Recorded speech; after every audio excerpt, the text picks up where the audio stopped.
Danny, is Lonzo Ball actually underrated? Oh, my goodness. I can't believe we're actually having this conversation that I'm about to get ganged up on, too. I have this feeling with the player that's had more hype than anybody we've seen in the last decade, in large part because of his dad, it's impossible that you could actually be anything but that. He's absolutely overrated because of the hype, the standard that's been set for him. But let's just even set the bar a little bit lower and just say, all right, how is he stacking up out there? He's not even the most important player on his own team. That would be Kuzma. And it's not just because Kuzma's the leading scorer, because he's more a demonstrative leader, he's better on defense. It's because he's got the leadership skills.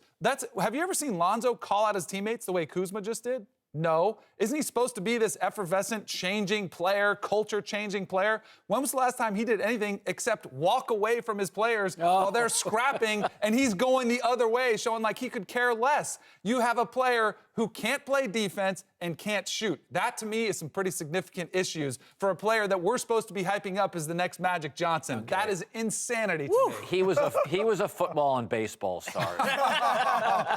Here's the thing he about... walks away from his teammates. Let me just say this. Get their back.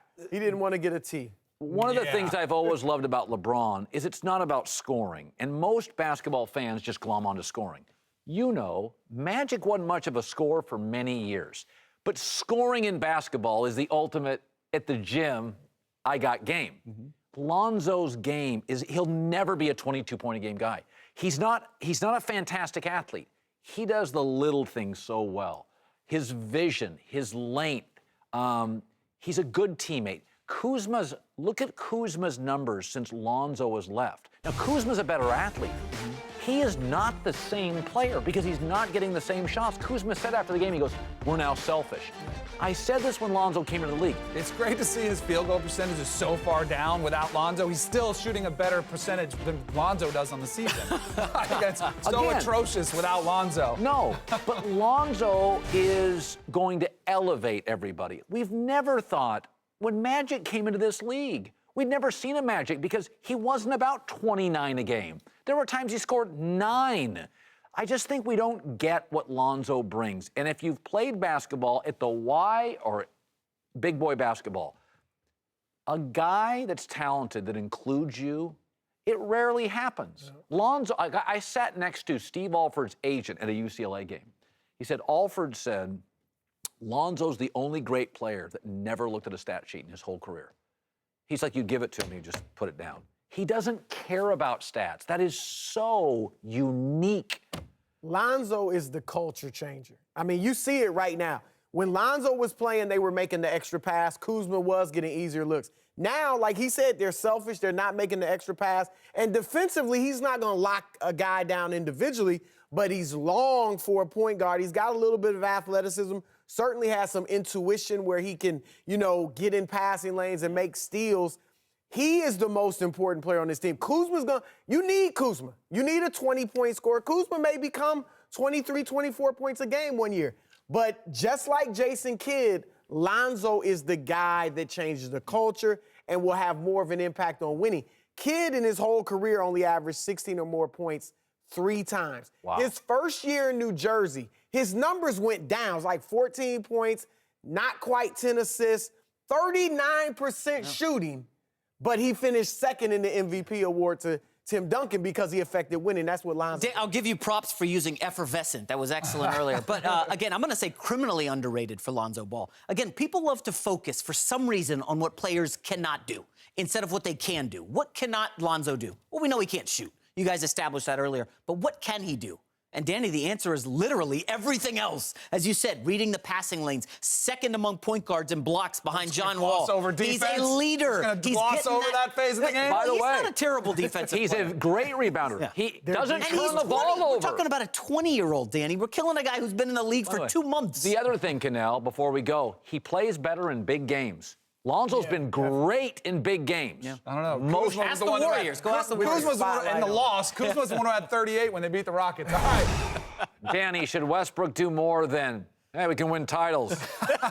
Good luck. What more is he supposed to do? Is he going to sell them on the cost of real estate? Like, hey, you can get some good value for your money out here? I love this sales pitch right here. And it's one of the reasons Russell Westbrook is one of my favorite players in the NBA, because he's not into all the drama and all the pettiness and let me kiss your butt so you like me. The guy goes out there and he puts his body on the line every single night. He plays at full force. I love that about him, but I love even more that he tells it like it is. And if you don't want to buy into what he's selling, which is win a championship, then don't play with me. This is the perfect sales pitch from Russ. You know what happens to a 40-year-old guy that tells it like it is? He's single.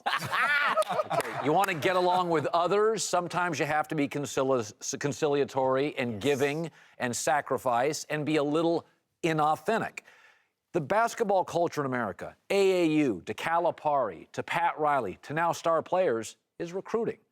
That is the new culture. The new culture of baseball, it's analytics. The new culture of football is no huddle. The basketball culture is communal. It's no longer about Kobe dribbling the ball in the corner and getting his. Pass, space, communal, recruit, you, me, play together. Used to be embarrassing to, like Michael Jordan's like, I wouldn't have played with the Celtics. Now people look at you and go, you wouldn't play with the Warriors? Are you an idiot?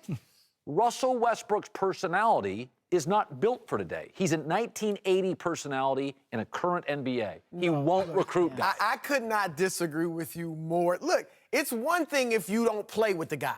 He doesn't know your personality. He doesn't know if you want him or not. But you're in the locker room with him for a full year. You praised him when he came. You said how much you want him here. You deferred for the first month and a half of the regular season, shooting less, passing to him, even though it wasn't the best thing for the team.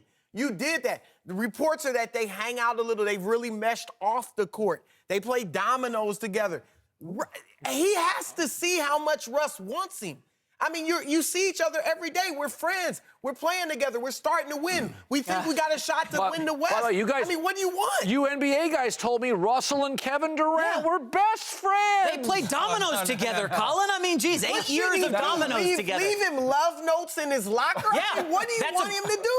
That'd be a good start. Maybe you would have kept Kevin You a Durant. man, I'm a man. Exactly. I want you. You my team. See, you're not buying Let's in. win the West. If that's not enough, go play with Lonzo. Cowherd is 100,000% right. It's about inclusivity. You want to be together. Work as a team. Listen, man, I know Russell Westbrook is not, and I'm not trying to play amateur shrink here, but he is so scorned from what Durant did. He's not going to recruit Paul George, and it's going to hurt him because he's not going to win anything without Paul George. What should he do? He should go to the media and say, yeah, man, we're not winning anything without Paul George. Until Paul George shooting 43%, a career high from three, leading the NBA in steals, that's why we're turning things around. He should be talking up Paul George the way the Warriors talked up Kevin Durant and texted him endlessly. No, exactly. That's how you keep him. Yeah, but he's not saying anything. That wasn't the question. The question was about recruiting him. By the way, you should be recruiting. when you were at Florida State University, yes, okay, and you were the star quarterback, and they would have these what they call recruiting weekends. Of course. And you put your BS hat on, yes, and you told all these high schoolers, man, we need you. Now, you were at Florida State when you didn't need anybody because you had 32 NFL guys.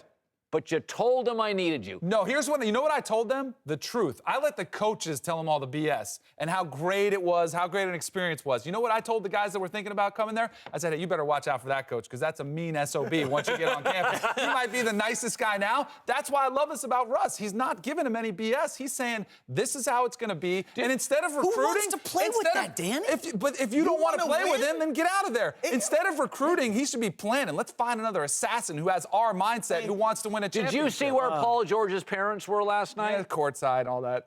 Magic's. I've also seen the Lakers' one-loss record. Was he 11 and 3? It doesn't matter. I guarantee you, Magic Johnson and Rob Pelinka are working back channels. But do you think they put him in the rafters when they're in Oklahoma City? No, but I guarantee it was, can we validate your parking? Can I get you another bottle of Pinot? They have to do that. Paul George is not a Laker yet. If he were a Laker, it would be different. And even your example with Danny, they were not at Florida State already. That's the difference. I'm with you every day. We're going out to dinner on the road. We're hanging out. We're joking around in the locker room. You know I want you. Okay, we work together on the set. What if somebody else came after me hard? Would you not suck up a little? Yeah, I'd be like, man, yo, we need you. But that... Yeah, you would go all out to keep the star. Come on. You don't kiss their butt. I would want at least 4 dinners a night, a week, minimum. Broussard, I just don't understand. When you know he wants to go to the Lakers and the Lakers want him, it's a perfect fit. He can be the alpha dog with the Lakers. It's a perfect fit on an 11-win team. It doesn't matter. He can be the number one option on the Lakers. What? Look, Westbrook said it perfectly. We can win a championship. Do you want to win a championship or do you want to be the king of the lottery Lakers? Yep. Win a championship. Okay. And if that's what you is want, he going to get out of the then first good round this year? Because Westbrook didn't get out of the first round last year. Yeah, he didn't have Paul George and Carmelo Exactly. Anthony. We'll see how it plays out.